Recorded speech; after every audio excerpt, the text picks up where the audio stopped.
suis Alain Ayang-Kama, je suis professeur d'économie. Et comme on en arrive à la fin, c'est vrai que pareil, je vais commencer à répondre à deux, trois questions qui ont été posées par... moi, je trouve que je suis assez optimiste sur la suite. Ça dépend juste du pas de temps qu'on se donne, en fait. Parce qu'on a d'autres secteurs où on a eu les mêmes difficultés, notamment la question des transports. Nicolas, avec qui j'ai travaillé pour le canal Seine-Nord-Europe, il a fallu 20 ans pour qu'on arrive à trouver comment valoriser le canal.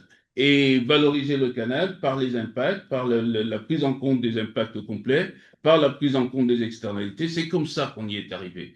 Parce qu'on n'avait pas compris au départ que quand on met un canal fluvial, ça enlève les camions dans la roue, sur l'autoroute. Et si ça enlève les camions sur l'autoroute, évidemment, ça diminue les émissions de gaz à effet de serre. Évidemment, ça diminue la congestion. Et tout ça doit être valorisé. Et donc, je suis plutôt optimiste sur ce point-là. Et les grilles d'impact qui viennent d'être décrites montrent bien que la dame, elle est partie, mais ça à sa question de qu'est-ce qu'on fait.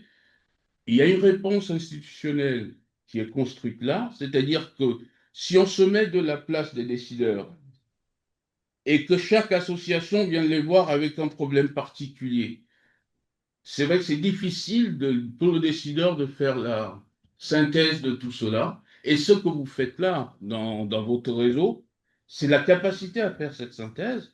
Et maintenant, il faut accompagner cette synthèse institutionnelle par un discours qui va peut-être intéresser les journalistes, parce que ça devient plus clair déjà pour nous-mêmes, et donc forcément pour eux. C'est-à-dire que si on va voir les journalistes et qu'on ne leur dit pas que Oui, les impacts actuels, ce qu'on fait avec les éoliennes, c'est une catastrophe économique. Si on s'arrête à catastrophe économique, ils disent qu'on est militant.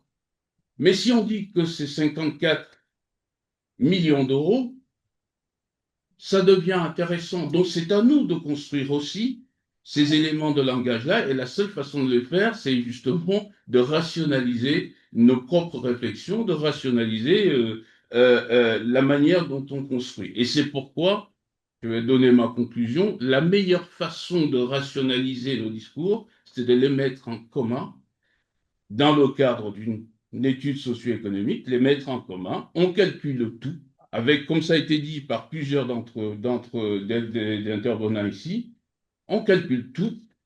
L'idée qu'on a des emplois, c'est l'idée qu'on nous donne du nombre d'emplois qui seront créés. Mais oui, après, il faut aller chercher le vrai nombre d'emplois. Donc, on calcule tout. Et ce qui est important, c'est que quand je dis tout, c'est vraiment tout. Parce que ce qu'on ne calcule pas, excusez-moi, mais ça compte pour zéro. Dans l'évaluation, ça compte pour zéro. Si on ne prend pas en compte les paysages, si on ne prend pas en compte tout ce que vous avez listé tout à l'heure comme impact potentiel, ça compte zéro. Ça compte zéro, pas seulement en termes de valeur économique, ou dans les tableaux que montrait Nicolas, mais ça compte zéro aussi pour le décideur.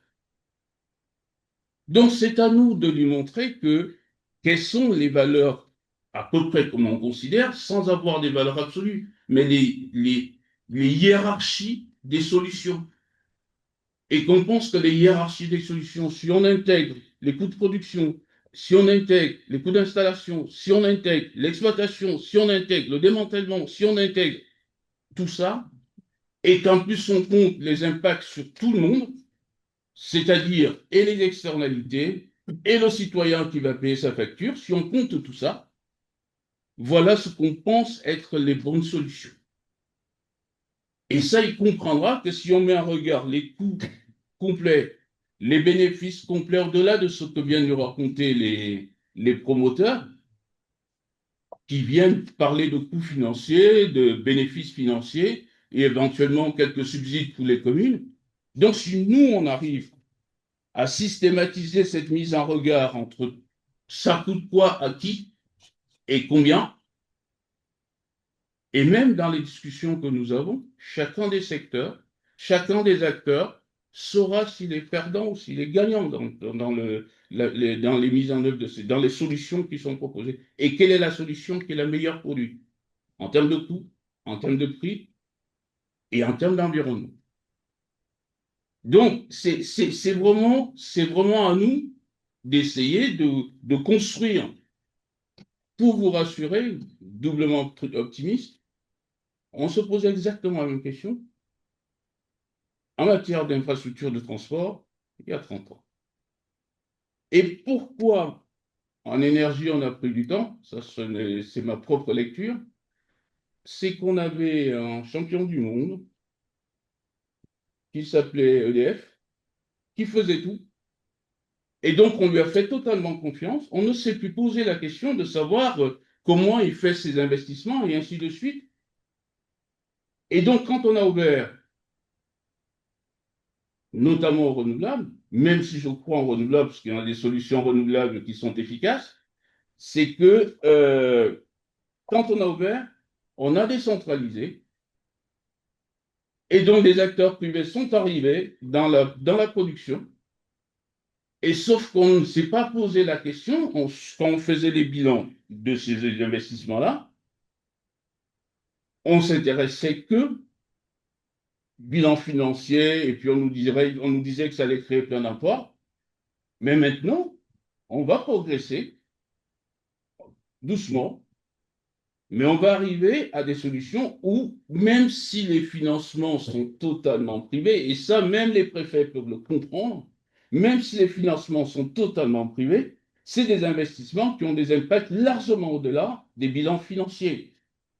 Et donc, comme ça, des impacts largement au-delà des bilans financiers, forcément, il faut considérer, et en plus, ce que j'ai compris à force de participer à vos réunions, c'est que les subventions étaient quand même manifestes derrière, des subventions publiques.